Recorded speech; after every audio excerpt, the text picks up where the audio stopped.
Namo tassa bhagavato arahato sama sambuddhassa. Namo tassa bhagavato arahato sama sambuddhassa. Namo tassa bhagavato arahato sama sambuddhassa.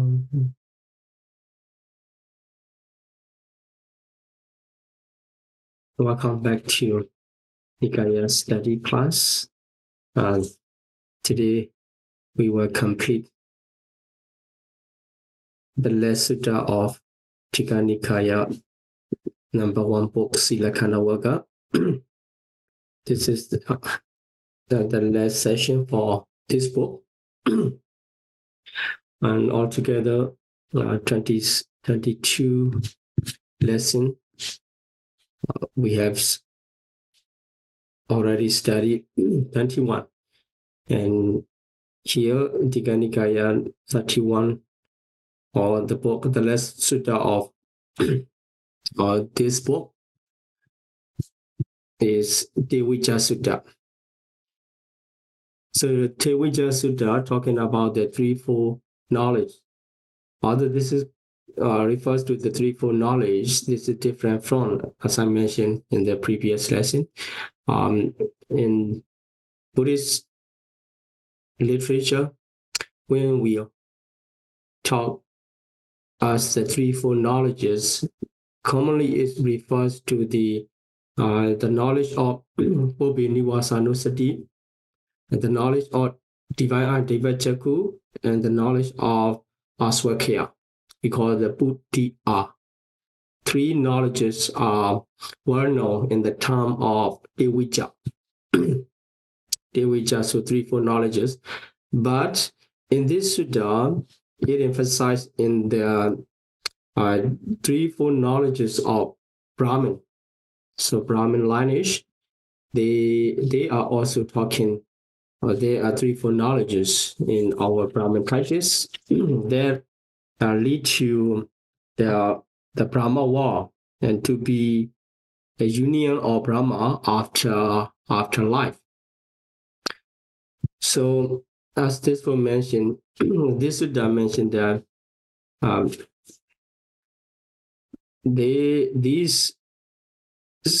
these interpretation of threefold knowledge are not correct.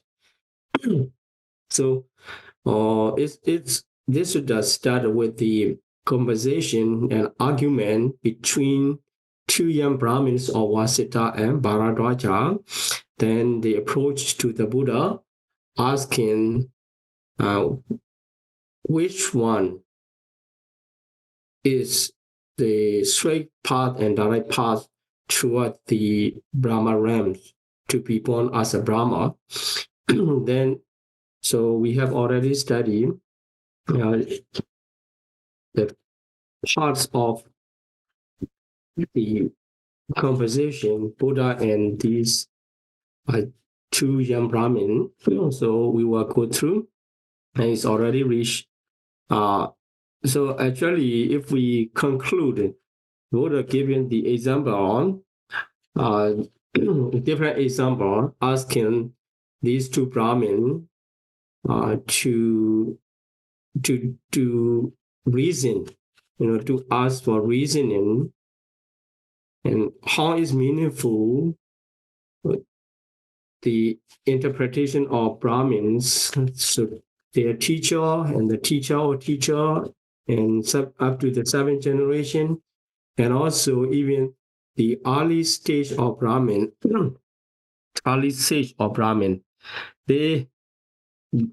although they have never seen the Brahma face to face, none of them have ever encountered the Brahma face to face. They are talking about this only is the right path and straight path like this. So it is not that meaningful, not really meaningful actually. Also, their situation So according to their practice and according to their way of living, it is different from the way of living of Brahma. So that is just impossible. Letting these young Brahmins know how it is not reasonable and not meaningful. Then the Buddha, we have reached this place, this slide, this giving the example of the Ajiravadi. So similarly of the lazy man who's already tied up himself, who already lying down and covering with a blanket for his head, not making any attempt to cross over the river Ajiravati, although he is wishing to get there, the other shore. He just lying down on this bank of the Ajiravati. So it is impossible. In the same way, in the noble disciple or noble teaching of this sasana, this dispensation. So the five mental hindrances, here is known as the Pancha Nivarana. In this lesson, we will emphasize on the five mental hindrances after we have focused on the teaching of this sutta. Going through the simile and following to the explanation of this sutta, and we will discuss more about the five mental hindrances, referring to the lesson 6 of the Digha Nikaya number 2 sutta.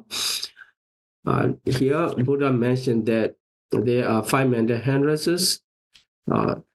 So sensuality, or we can say the worldly desire, kamachanda, and evil, vyavara, and sloth and torpor, tinamida, worry and flurry, uddhaja guguja, and doubt, vichikicha. These are five mental hindrances. Those Brahmin, although they have learned 3 Veda, they are caught up under the five mental hindrances, entangled by the five mental hindrances, just like they are covered by the blanket and the head, and lying down in this shore, wishing to reach the other shore. In the same way, Brahmin, although they are entangled in the five mental hindrances, and they want to be born after life, to be union with the Brahma, it is impossible. So Buddha let the Vasita know about this. We already studied to this part. After that, we will learn about the five mental hindrances. Then let's continue on the nature of Brahma and the nature of Brahmin. So this also, Buddha want to emphasize how it's not meaningful if they are expecting to be born in Brahma realm, to be union with Brahma, and living in the traditional way of Brahmin living, we say that. So Buddha asked the Vasita to consider how the Brahmins are living. Also here, talking about the way of living of the Brahma. So Vasita already learned how the Brahmas were living in the Brahma life as a higher living being in the highest plane of existence. So he has learned from the venerable and aged teachers of teacher. So he has learned according to their texts, Brahmin texts, about the way of living of Brahma. In this case, the Buddha asked whether the Brahmins encumbered or occupying their wives and wealth or unencumbered. So, do the Brahma get married and also collecting wealth for their property, personal property? In this case, the Vasita answer, he gave an answer. The Brahma never accumulate the wealth and never get married. So they don't have wife and they don't have wealth. And also, the way of living is full of hate or without hate. So the Brahmas are living without hate. And also, Brahma are living without evil. And Brahma are living purely. And they live in this plane. So these are, we can see the 5 ways how the Brahmas were living. Brahma are living in their life. So although this translation is something strange, because according to the commentary, if we follow, sometimes we need to check how the commentary explains. Because this, according to the commentary, this 5 question and answer, 5 set of question and answer, the Buddha's intention is to make sure the way of Brahmin is without the influence of the hindrance of the 5 mental hindrances. So the first one refers to the free of worldly desire. So because the Brahma, they don't have a worldly desire, kama chanda, that's why they are not getting married. And also they are not trying to collect the wealth for sensual enjoyment. Then second one, here, hate, and especially second and third, in this translation, hate and evil. So second one refers to the absence of evil. So if we check in the commentary, it mentioned that because they are free from, their mind free from evil, so they have no hate or they have no enemy nature. And the third one here, translated as without evil, it refers to the kind of, the unhappiness. Here, evil refers to, if we follow the commentary, it refers to the absence of sloth and torpor. So absence of sloth and torpor, that's why their mind is very heavy. Now, considering that if our mind is under the sloth and torpor, so the thought of 5 mental hindrances, our mind is sluggish and not active enough, not energetic enough to perform something good. It is similar to a person being unhealthy and not able to perform the proper job. So number 3, although this is translated as evil in this translation book, we can understand this is the unhealthy mind under the influence of sloth and torpor, sluggishness, mental sluggishness. Then number 4, pure and impure. This refers to the absence of restlessness and remorse. So when the mind is under the restlessness and remorse is considered as the defiance and impure. So now the Brahmas, they already they wipe off the restlessness and remorse as a mental hindrances. That is why their mind is pure from these mental hindrances. Then the last one, here discipline and undisciplined, even the question come in this way, and the meaning under this question is their mind and absent from the doubt or skeptical doubt, and their mind can decide, and also their mind can be kept according to their will.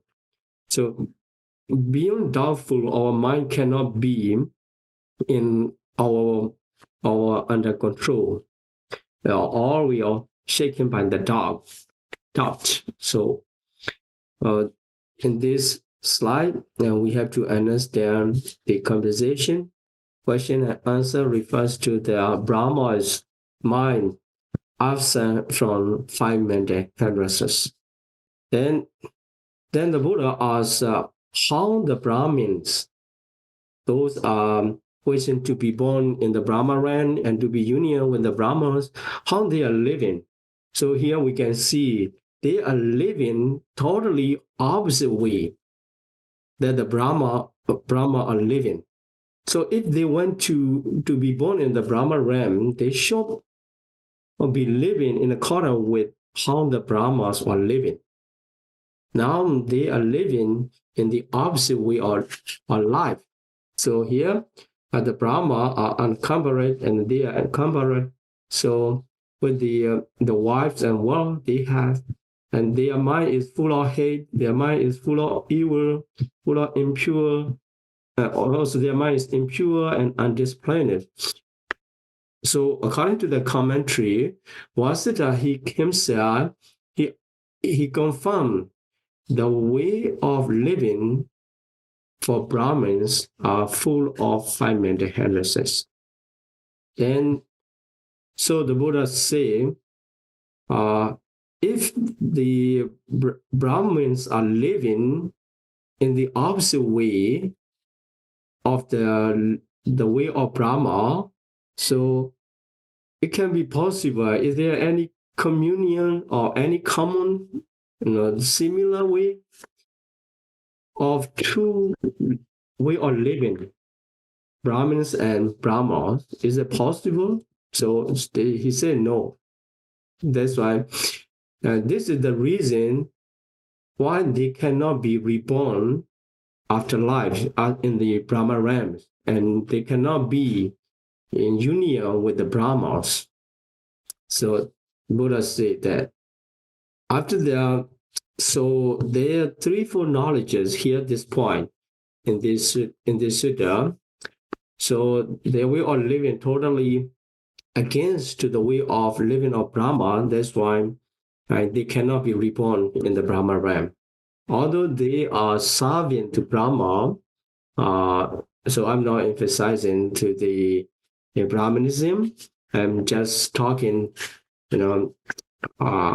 about the sutta, so the meaning of the sutta. And here, the Brahmin learned in the three Veda, they always mention about their threefold knowledge. That's why because their way of living is different from the way of living from Brahma, and their knowledge not reaching to the way of Brahma realms.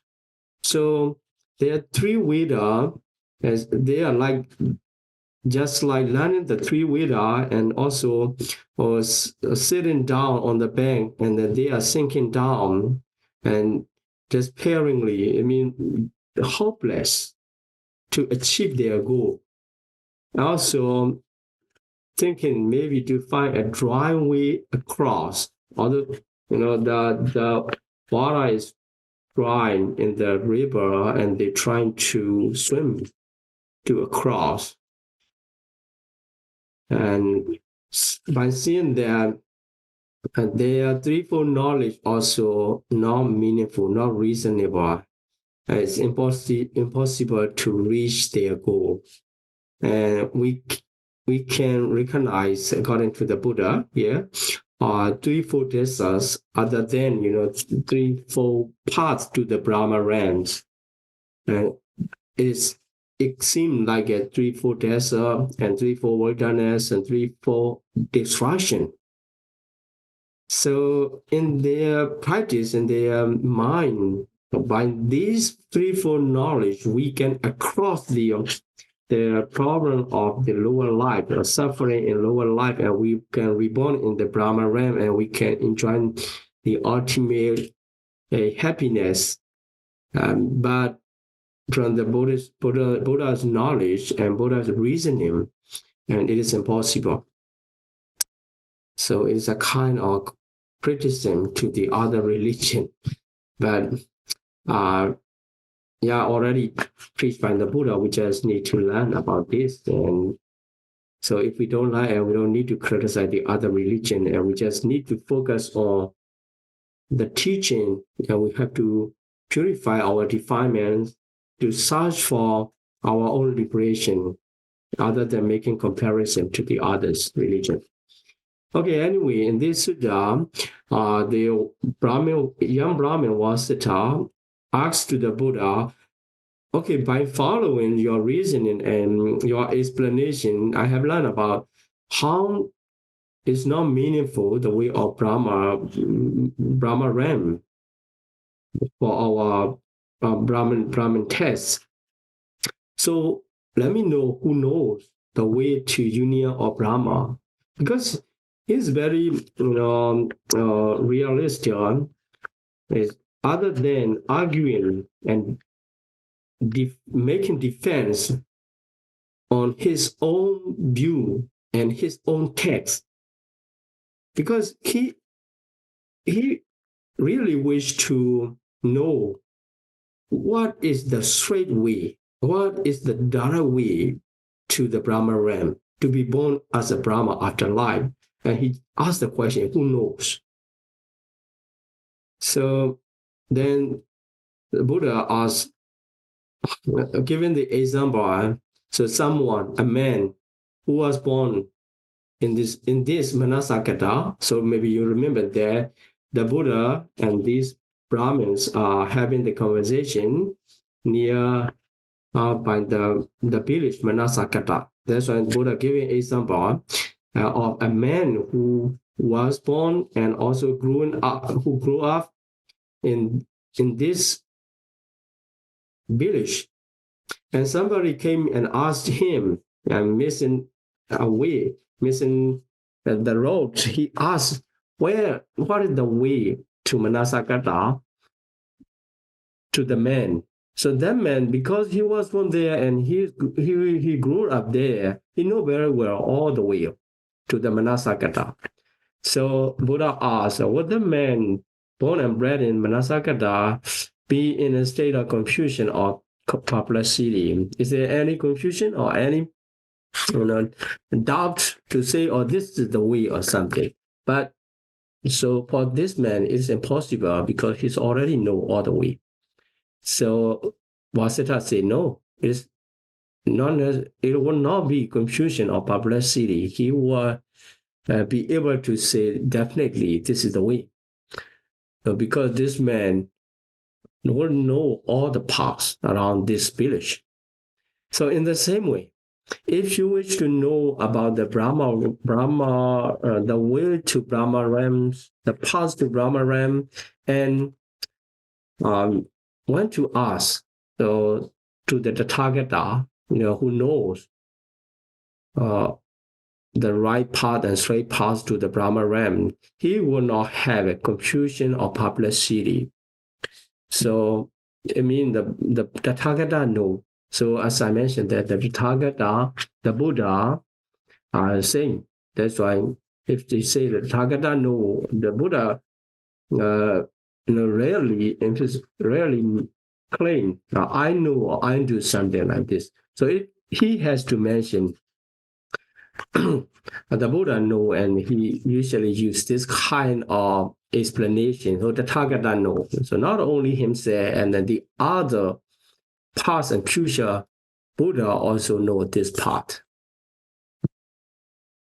So if the person following to the Buddha's instruction, wishing to reach to the Brahma realms, and then a path to practice, and he can reach, that may be gained. So following this, then in this case, the Brahmin Vasita, he requires to teach the way to union with Brahma. Then, so as usual of the former sutta, the Buddha explained from the beginning the Tathagata arise in the world and proclaim the world and also preach the Dhamma. Then, by following the Buddha's teaching, one practice here in this sutta, 4 divine abodes. The meditation on 4 divine abodes are mentioned as the path to be born in the Brahma realms after life. So the first one, loving kindness. So filled with loving kindness, his heart. So dwelling, substitution on water, the one direction to the other direction, and also to cover all direction. So this is not just referring to the quarter and direction. So it refers to living beings. The loving kindness meditation is focusing on the living being in all direction. Then, because he feels with loving kindness, his heart, his heart is without hate or evil. The opposite, directly opposite to the loving kindness, the hate and evil should be removed. Then he lived on this way and practicing loving kindness meditation, his mind, his heart liberate from, especially from the hatred and evil through the practice of loving kindness. And he leaves nothing untouched. All the sensual spheres, he could spread his power of loving kindness, his loving kindness nature to all living beings. So this refers to he successful in the practice of loving kindness meditation. His heart already absorbed by the nature of loving kindness that can wipe out all the mental hindrances. Then this is the way to union with Brahma. So the first one is loving kindness meditation. In the same way, if he practices compassion or sympathetic joy, so karuna, mudita, and equanimity, upekha, as to the level he can remove the mental hindrances. So he can be reborn in Brahma realm. But in this sutta, just mentioned that the heart or the mind of the meditator is filled with the positive quality or good qualities, loving kindness, compassion, sympathetic joy, and equanimities. Is not emphasizing to which level of achievement. And it mentioned that this is the path to be union with the Brahma. So this just mentioned the liberation of heart. And it can be the way to union with Brahma. It can reborn, cause to be born in the Brahma realm. And so according to Abhidhamma, on making classification of the wholesome mind, sensual wholesome, and fine material wholesome, immaterial wholesome. So they can cause to be born in the respective realm of existence. It means sensual, wholesome mind, wholesome karma, it can cause to be born in the sensual plane of existence. And fine material, wholesome, which is called jhana, that can cause to be born in the fine material spirit realm of existence. Then immaterial, wholesome mind, that can cause to be born in the immaterial plane of existence. So this is a Abhidhamma way of explanation, the karma and the rebut. But in this Sutta, it's not clearly stated to achieve the jhana, but the mind should be liberated from the mental hindrances. Okay, so then the way of living, in this case, the Buddha compare the monks living and the Brahmas living. So he asked to the Vasita, how is the monks living? So under the Buddha's teaching, the monks are not having wives and well. That's why the Vasita, he answered, or the monks are encumbered by the wives and wealth. Also, they are living without hate, without evil. So this is not necessary to be ordained monks. However, to live in the way the Brahmas are living can transform their way of living into this situation, in this way of living, and pure and disciplined. So living in the life free of five mental hindrances. Then the Buddha said, so how is the accord with the way of Brahma's living? And the one said, admin, yes, indeed.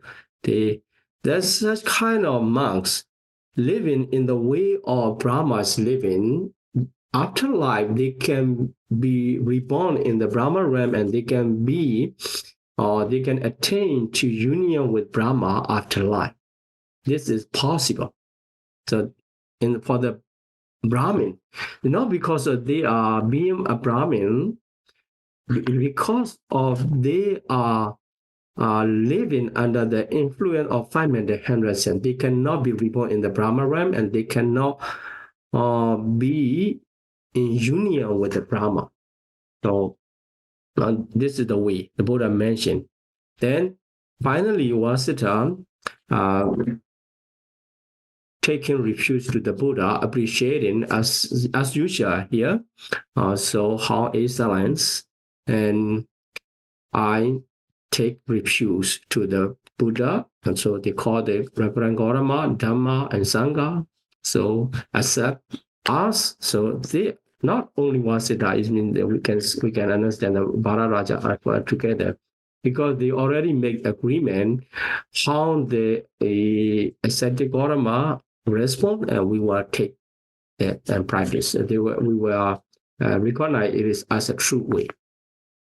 So they take refuge to the Buddha, Dhamma, and Sangha. This is the end of the Digha Nikaya 13 Sutta. So as I said, so we will move to review the part 6, lesson 6, about the five mental hindrances, because here, if you reflect on the teaching all the way, Digha Nikaya number 1 Sutta, number 1 books, all Sutta emphasize the whole practice. So we can say that this is mainstream of the Buddhist practice according to the Sutta teaching. And Sila, the practice of morality, one have to practice of morality. It may be some people, they like to complain, it is hard to fulfill their noble or a real morality in this age, or this and that. It doesn't matter, you can complain, but this is how it's mentioned, because the morality support to settle down the mind in the meditation practice. Very important. So we have to fulfill the first need, the real morality, and second, restraints of sense faculty. As long as we are not restraining the sense faculty, is not restraining refers to the allowing the attachment and aversion or affliction coming into mind whenever we encounter visible form or sound or smell, taste, or tangible object or object or the thought. Whenever we encounter, this means arise in the mind. So our mind going into attachment or aversion, it is impossible to develop our meditation practice. That's why we have to reduce the power of this unwholesome nature through our sense faculty. Then we can settle down our mind. Starting from that, we can start the practice of mindfulness and clear comprehension, here sampajana, clear awareness. Also, another practice is contentment, santosa. So without the santosa, contentment, there can be so many complaints and there can be so many work to be done, so many arrangement. We can say it is endless. Now, if we have many complaints and demands, so we will be so busy and we cannot practice. That's why we have to develop the level of contentment so that we can be less busy and not so busy. Then also learning how to keep our posture of meditation, how to keep our mind in the meditation. Then after having these preliminary requirements, then can continue for the meditation. First of all, have to remove and reduce the mental hindrances. So this is the practice. After that, maybe some of the meditator can reach to the level of the first jhana, second jhana, third jhana, etc. So these are the level of concentration. Before reaching to the certain level of concentration, what we have to do exactly is to suppress the mental hindrances. So here in the second sutta or Samanyaphala Sutta, the mental hindrances are mentioned here by the name worldly desire, kamachanda, is compared to the taking alone. Taking alone, they are forced to return on the loan to pay back. So much pressure. If you are still very living in the very busy life, it's just like you have a loan, you have to pay back. Maybe it's different from the sometimes have to pay back to parents and friends and your children and your relatives. Whoever it seems like you have to pay back. You have to pay your time and your energy, your lives. Many of them connected to the worldly desire. So because you have a desire to live in such kind of life, you have desire for family lives and yes. So if one can overcome the sensual desire or worldly desire, it's just like already find the profit from the business and also already return what he has borrowed from the others and free of loans, free of debt. So have to suppress through the practice of meditation, have to suppress the worldly desire, kamachanda, because it can be hindrance or it can block your meditation practice. Then, second, evil, yabara, or hatred. So these are two, just you can see the different level. So free from the evil and hatred, one can live in the way of compassionate and love the welfare of, wishing to have the welfare of all living beings. His mind purified, then he's just like, when he is under the influence of evil, just like unhealthy person, being ill and suffering, terribly sick of physical pain and physical illness. So the person under the physical illness cannot appetize, and also as long as he's not recovering and his body is very weak. So after overcoming or recovering from that illness, he become appetite again and body become strength. In the same way, if one can suppress the mental hindrance of evil and hatred, his mind become very healthy with the rejoice and gladness, overcoming that. So mind is full of loving kindness and compassion. Then we have to find how to live free of five mental hindrances in our daily life. This is not just in the meditation. In a day, if you meditate 1 hour or 2 hours, and the other hours full of five mental hindrances, so we can measure the weight of the mental hindrances and measure the weight of the positive quality of concentration or insight knowledge, something that if the mental hindrance power is still very strong, it can hinder your mental development. That's why we have to settle our living to be free of mental hindrances as much as we can. Then the third one, sloth and torpor, tina and mita. But this is compared as the person in the prison.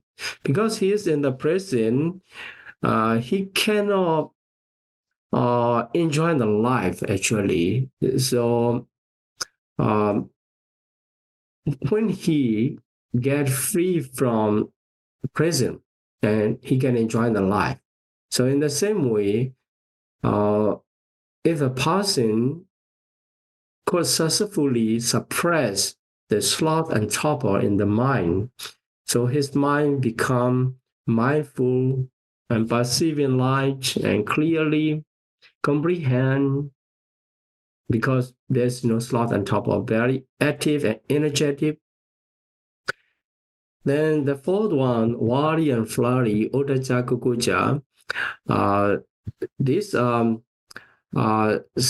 compared to the slave, odaja restless now. If running around, the mind is running around, we cannot focus on our meditation or our the way of happiness, how to keep our mind. It is very hard under the restlessness and remorse. Here, worry and flurry. Anyway, the odaja refers to the restlessness of mind. Kokuja, remorse. So if a person worrying about what he has done in the past and what he has to do in the future, he cannot enjoy the present moment. That's why it's like a slave. So being free from slavery of these mental hindrances, he can enjoy the life. He can rejoice and glad for his way of living, and also develop meditation, concentrate on meditation object. Then for the less mental hindrances, skeptical doubt. So this doubt were mentioned in the other sutta later, in different kinds of improper reasoning, improper thinking, overthinking. And if we are thinking, oh, where am I and where I came from, and is this the realities? I'm really existing or something. These are kind of doubts. So having the doubt is very tired, just like taking a long journey through the desert, uh, very rare, full of danger. So that kind of long journey is very tired. If a person have doubts, it is very tired. So thinking in this way and that way, and so much doubt. So only when the knowledge come up and the doubt disappear. So before that, we can learn, and we can consider through the reasoning, and we can practice. After developing some stage of concentration and insight knowledge, and one can see by himself or his own experience and wiping out the doubt. So if a person have a 5 mental hindrances and very heavy weight in his mind, it's just like as if a death and sickness and bondage, slavery, or desert in the journey in the desert. So when he get free from the 5 mental hindrances, he's free of death or sick, free or recover from the illness, or untied himself from the bonds, and also escape from slavery, and already overcome the desert. So then the next day, here, this is very important mental stage, free of 5 mental hindrances, the gladness arises. As long as our mind under the 5 mental hindrances, the real gladness, what I say real gladness is, it can be starting point for the higher attainment. So other gladness, you can glad by the attachment with the sensual desire, you can be gladdened by yourself, enjoying by your life, but it cannot be, we can say, the real gladness in the practice, which can support for the higher attainments. So only when your mind free from mental hindrance and already suppress the mental hindrance at that moment, and you get the pure gladness. By that, you can get the delightful mind. So your mind can be delighted. Then with the mind, delighted mind, your body and mind tranquilize. Though this also can be different when your mind is full of sloth and torpor, and mental sluggishness, and you about to sleep, you feel, oh, I'm very sleepy. When you are sleepy in sound sleep, you may feel very good. I could sleep. I could sleep well. Very tranquilized. But actually, it is different from, because this tranquility is very calm, but still have the support of gladness and delighted mind. And also, it can be the cause for the joy. So piti, so joyful feeling. Here, sukha, happiness, mental happiness. So by the mental happiness, that person mind can be concentrated. This concentration, initially it is in the sensual level.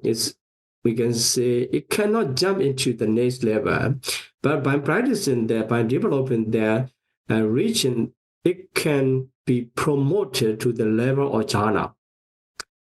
Then having this concentration either the sensual level or in the jhana level. This concentration can support for the arising of the knowledges. So I will not go through all the knowledge and jhana, because in this class, finalizing uh, the mainstream of the Buddhist practice, I want to emphasize very important point. If you cannot suppress the mental hindrances, it is hard to purify your morality. It is hard to purify, it is hard to restrain your sense faculties. It is hard to promote your contentment. So for the preliminary stage, it's very hard to maintain by the power of mental hindrances. Your mind will be spoiled. Then also your mind cannot be strong enough to reach to the higher level of concentration or knowledge.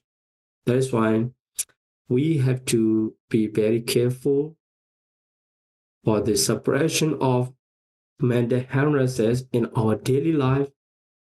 By suppressing 5 mental hindrances in your daily life, you can develop your moral practice. Your morality will become better and better in condition. You can keep better and better, and also your mind restraining incisive faculty whenever you see or you hear something. So not letting the attachment and aversion arise, and also the other unwholesome nature will be easier. And also you can content by yourself and keep not busy, because your way of living becomes simple. Also, we have to consider for ourselves what kind of living we value. We consider this is such a full life. Sometimes, not considering that, we follow to the unwholesome nature of motivation, then we trying to pursue that way, and year by year our life already waste. We could not enjoy the life, we could not develop our mental states, and that lead to regret and maybe different kinds of depression or stressful. So if we care about suppressing 5 mental hindrances in our life, and we can feel our life become contented and satisfied more and more, and happier and lighter we are living. Otherwise, it become heavy and heavier more and more. And when we are getting aged and very tired already. So I hope, including this lesson and throughout the teaching of the lesson series in the Digha Nikaya one book, Silakanawagga, you can find and how to apply the teaching into our daily life. Especially this emphasized on the meditation, but not only in meditation, and we can apply this technique in our daily life. Also, further suggestion, in the Satipatthana Sutta, there are further explanation about the meditation technique related to the 5 mental hindrances when they are arising, focusing as the presence of mental hindrances. Even when they are arising, we can practice. So normally, if you didn't learn about how to deal with these mental hindrances, and you may upset when they occupy in your mind, and when they are present. But if you have learned about how to develop your mindfulness power through the Satipatthana meditation, and you can deal with the present moment of mental hindrances. It present dealing with the present moment of mental hindrances does not mean you just let them arise. By practicing or by developing the mindfulness, and you can reduce the mental hindrances, the less power, making less power and making less frequent arising. And after that, when they are absent and you know how to meditate on them, and also how the hindrance come to arise, this even you know how it's come to be, and also know how to abandon when already arising, and also preventing or completely eradication of the nature of mental hindrances through the practice of Satipatthana. So there are so many teaching elaborating about these practice. Okay, so I'm going to stop here my explanation, and we can go ahead for Q&A session. And thank you for your attention. Yes, so then Sadhu, please lead us in making aspirations and sharing merits, please. Sadhu, Sadhu, Sadhu. Okay, let's make aspiration and share merit. Please repeat after me. Imina punya gamena. Imina punya kamena. Mami bala samagamo. Mame bala samagamo. Sadam samagamo hodu. Sadam samagamo hodu. Yawa nibbana patiya. Yava nibbana patiya. Idam me punyam. Idam me punyam. Asawakaya wahang hodu. Asawakayam wahang hodu. Idam me punyam. Idam me punyam. Nibbana sabacayo hodu. Nibbana sapacayo hodu. Mama punya bhagam. Mama punya bhagam. Sabba satanam bhajemi. Sabba satanam bhajemi. Te sabe. Te sabe. Me samam. Me samam. Punya bhagam labantu. Punya bhagam labantu. Sadhu. Sadhu, sadhu, sadhu.